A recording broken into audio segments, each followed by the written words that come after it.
Hi കൂട്ടുകാരെ, പുതിയൊരു വീഡിയോയിലേക്ക് എല്ലാവർക്കും സ്വാഗതം. അങ്ങനെ ദയ ഒരു നാഗവല്ലിയെ പോലെ ഇങ്ങനെ സുശീലയുടെ മുന്നിൽ ഇങ്ങനെ ഉറഞ്ഞു തുള്ളേട്ടോ.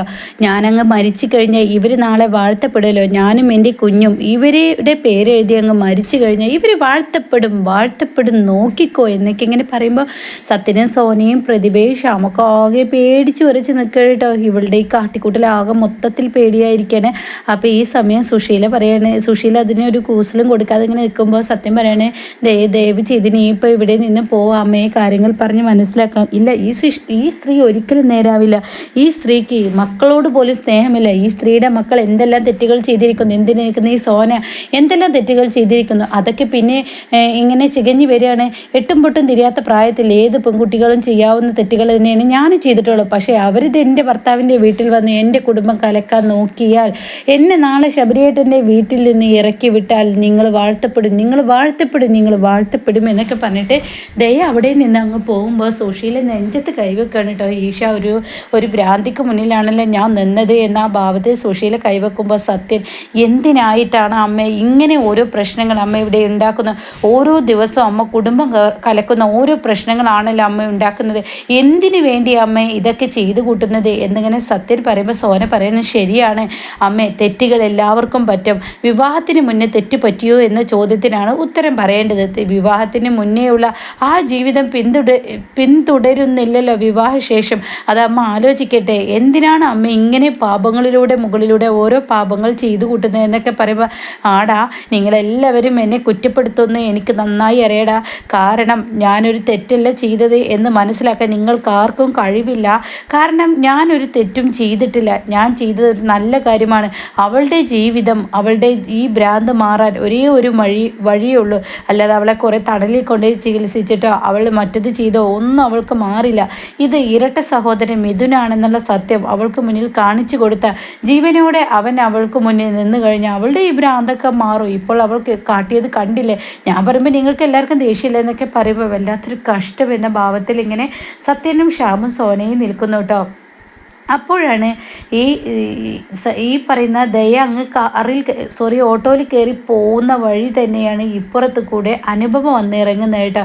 അപ്പം മൊത്തത്തിൽ സുശീലക്ക് അങ്ങ് ഭ്രാന്തിളകാണ്. ഒരുത്തിയുടെ കഴുത്തിന് പിടിയും തള്ളലും എടി പൊടി എന്ന വിളിയും ഒക്കെ കേട്ടിട്ടും തനിക്ക് മിണ്ടാവാനാവാതെ ഒരു നിമിഷം നിന്ന ആ സമയമാണ് അനുപമയെ കാണുന്നത് കേട്ടോ. അനുപമയെ കാണുമ്പോൾ സുശീല ഒരിക്കലും പിൻവിടില്ല. കാരണം എല്ലാ ദേഷ്യവും അനുപമയുടെ മേലങ്ങ് തീർക്കാമെന്ന ഭാവത്തോട് കൂടിയിട്ടാണ് കേട്ടോ നിൽക്കുന്നത്.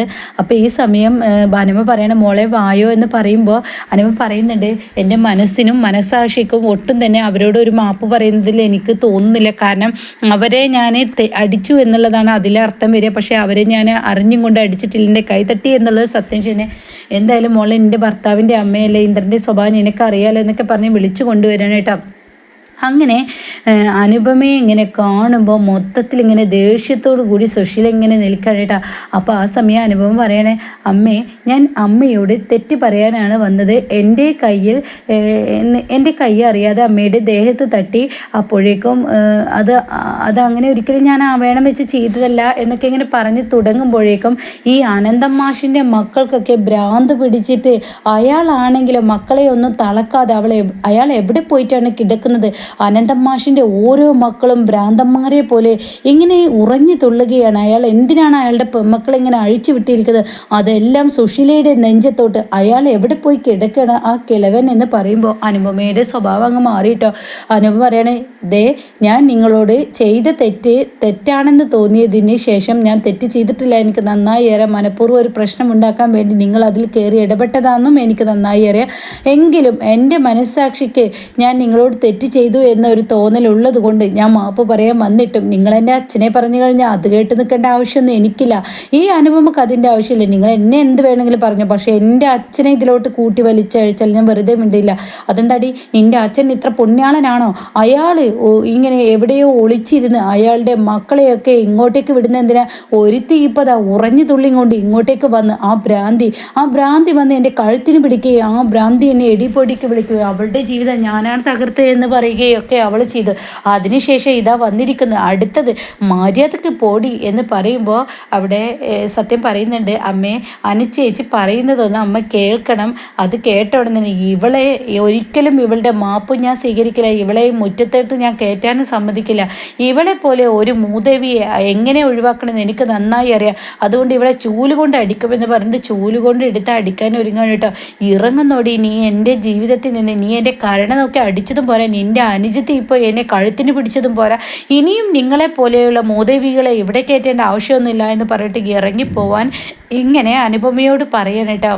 എന്നാൽ ഈ സമയം ഭാനുമ്മ പറയുന്നുണ്ട്, ദേ സുശീല നീ എന്താണ് കാണിക്കുന്നത്? ഒരാൾക്ക് തെറ്റ് പറ്റിയ ആ തെറ്റ് നീ ആയിട്ട് വരുത്തി ഉണ്ടാക്കിയതാണ്, നിൻ്റെ അടുത്തും തെറ്റുണ്ട്. അക്ഷയെ വിളിച്ചു വരുത്തേണ്ട ആവശ്യം നിനക്കുണ്ടായിരുന്നില്ല എന്ന് പറയുമ്പോൾ ദേ തള്ള ഞാൻ ആകെ മൊത്തത്തിൽ ഭ്രാന്ത് പിടിച്ചിരിക്കുന്ന ഈ സമയത്ത് നിങ്ങളുടെ ഈ ചൊറിഞ്ഞ സംസാരമുണ്ടല്ലോ മര്യാദക്ക് നിർത്തുന്നുണ്ടോ? അപ്പോഴേക്കും സത്യനും സോനയും ഈശ്വര ഇത് എന്തൊരു അമ്മയാണ്, എന്തൊരു ദുർവിധിയാണ് ഞങ്ങളുടെ, എങ്ങനെയാണ് ഈ അമ്മയുടെ സ്വഭാവം മാറ്റുക എന്നുള്ള ആ ലെവലിൽ ഇങ്ങനെ കുഴഞ്ഞു നിൽക്കുമ്പോൾ ഇപ്പുറത്താണെങ്കിലോ ശബരി ഇതോട് പറയണേ ഞാൻ ദയയും നോക്കി ഇറങ്ങട്ടെ, ദയ എങ്ങോട്ടാ പോയതെന്ന് അറിയില്ല, യാതൊരു പിടിയില്ല, ദയയെ നോക്കി പോട്ടെ എന്ന് പറഞ്ഞിട്ട് ദയയെ അന്വേഷിച്ച് ശബരി ഒരു വഴിയിലൂടെ വരുന്നുണ്ട് കേട്ടോ. പക്ഷേ ദയ ആണെങ്കിലും നേരെ പോകുന്നത് മിഥുൻ്റെ ഫോൺ നമ്പറിലോട്ട് വിളിക്കാണ്. മിഥുൻ്റെ നമ്പർ സംഘടിപ്പിച്ചിട്ട് മിഥുന് വിളിക്കാൻ കേട്ടോ.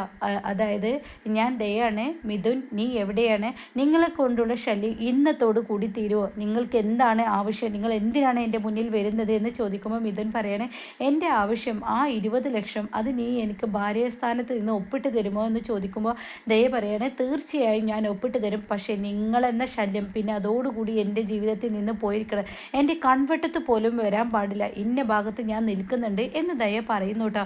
എന്നാൽ ഈ സമയം അനുപമയാണെങ്കിലും നിറകണ്ണുകളോടുകൂടി പോവാടെ അനുപമ ഒരു പ്രതിജ്ഞ എടുക്കുകയാണ്, ഇനി സുശീലയുടെ മകൻ ഇന്ദ്രൻ തൻ്റെ ജീവിതത്തിൽ വേണമെന്നുണ്ടെങ്കിൽ അതിൽ താൻ എന്ത് തീരുമാനമെടുക്കണം, ഇന്ദ്രന് അമ്മ വേണ്ട എന്ന തീരുമാനം എടുക്കണം, ഒന്നെങ്കിൽ അമ്മ അല്ലെങ്കിൽ ഭാര്യ, ഇതിലാരെങ്കിലും ഒരാളെ മാത്രം ജീവിതത്തിലോട്ട് കൊണ്ടുപോകാൻ പാടുള്ളൂ എന്ന ആ തീരുമാനത്തോടു കൂടിയാണ് കേട്ടോ അനുപമ അവിടെ നിന്നും പടിയിറങ്ങുന്നത്.